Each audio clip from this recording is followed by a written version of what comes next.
Hi, welcome to the small shed. This week I've got to make a cover for an air conditioning unit. See you in a minute.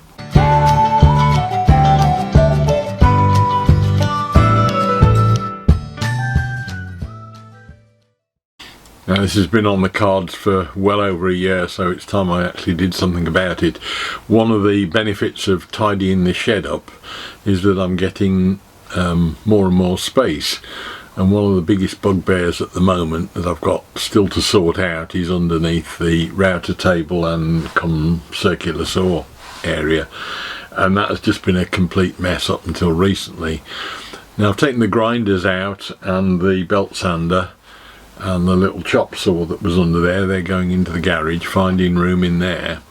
So it's starting to tidy itself up, but there is one thing that's been an absolute nightmare with dust and filth over the last, say, getting on for 18 months, are all these.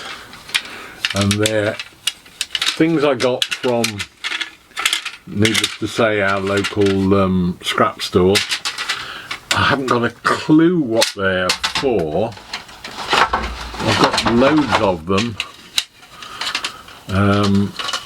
Different patterns in them. They obviously either hold something or I don't know, because there are random infills. Some of them have got 4 in the middle and 4 on the outside. So that one's got 4 in the middle and 2 on the outside that are blocked up. They're different sizes. That one's got 6. I don't know what they're for. But we have a need for a cover for an old rusting air conditioning unit down in Weston-super-Mare, down with my daughter and son-in-laws on one of their properties that they look after. So I thought these would be ideal if I gave them a spray of plastic bumper paint and white paint or whatever and put them in a frame. They'd be ideal in that they let air through, but they conceal what's behind it that's all nasty and rusty.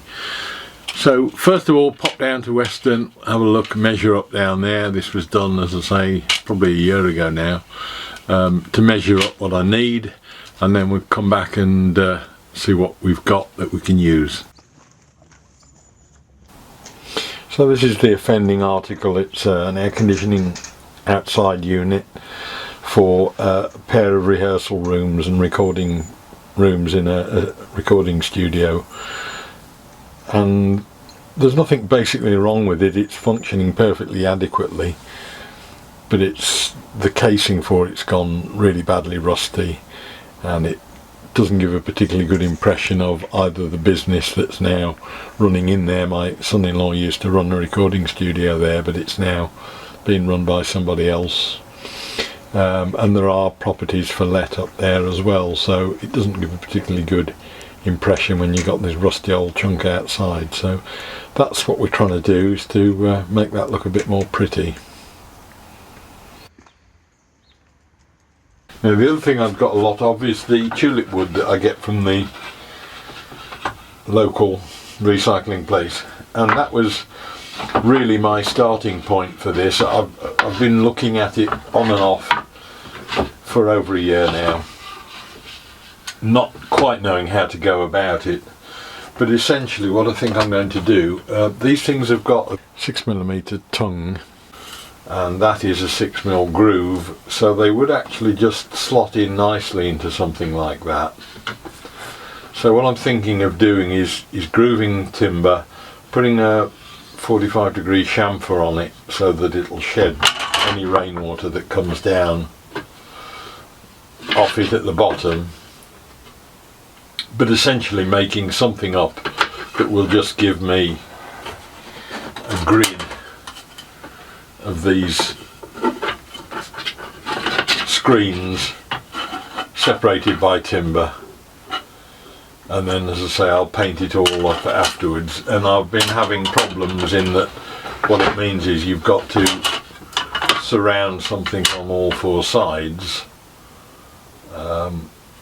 and therefore it needs to be painted first, but I'd like to pre-assemble it, and it's just not quite sure how it would all go together. I think I've got there now, so I'm just going to start off taking all of the rails that are going to be dealing with the front elevation, which will have these on it, I'm going to put these on the front and the both ends, and then the back will be just empty because it's up against a concrete wall. I'll put the grooves in all of the timbers that are going to be supporting these, and then we can hopefully chop it up to the right sizes and put it all together. So I need a 6mm router bit, which I've dug out, and I think that should give me the width I need, and I only need to go in about 3 or 4 mil. So what I can do is set that up on the router table and do all of the timber, both sides, so that it'll all just create a whole front and side panels that are all the same, with the same widths, same distance front to back, and everything will be uniform. The groove is very small, it's only about 2mm deep by about 6mm wide, so the router just basically almost rubbed it through without any problem at all. I was going to put the featherboards on, but they didn't really need using at all because it just did it without hardly touching it.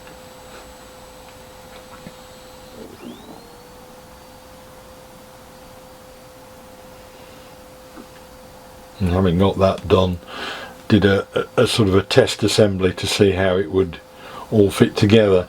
The verticals have got a further little tab sticking out, which meant there was an extra groove in any of the verticals, and they just needed a little bit of tickling and fettling to make sure they all fitted together properly.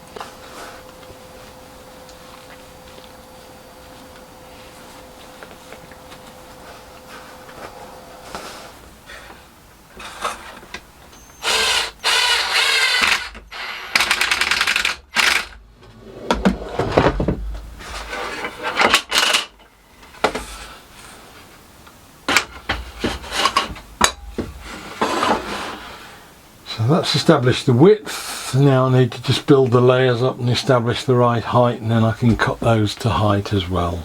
This is basically just a dry assembly, having got the bottom and 2 side rails assembled, just to see how it would all fit together. It's been something that's been niggling, if you like, for a year or so as to how to put all this together, because it meant that you couldn't just make a cross framework up and drop these panels in, because they're actually housed on all 4 sides, and that was the biggest problem really. But I just did a quick push together of it to see how it would work, and having found that I was sort of happy with it and that it wasn't getting too inaccurate by putting them one on top of another and pushing them together, I could then start and actually physically screw it all together,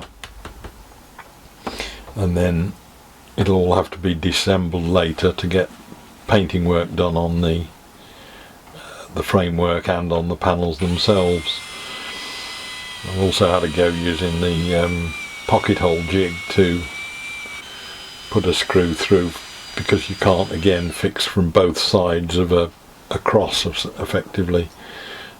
When you actually get the intermediate rail on and you put the next ones up on top, there's no way of actually fixing those.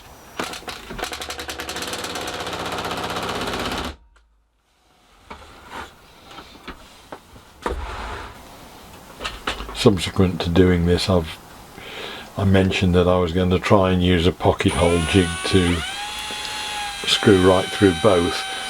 I am thinking now that I might well actually put a dowel pin through both of them in timber dowel, so that'll save the problem altogether, and they'll just basically clip together, because they can't go anywhere else once they're constrained at both sides by the horizontal rails.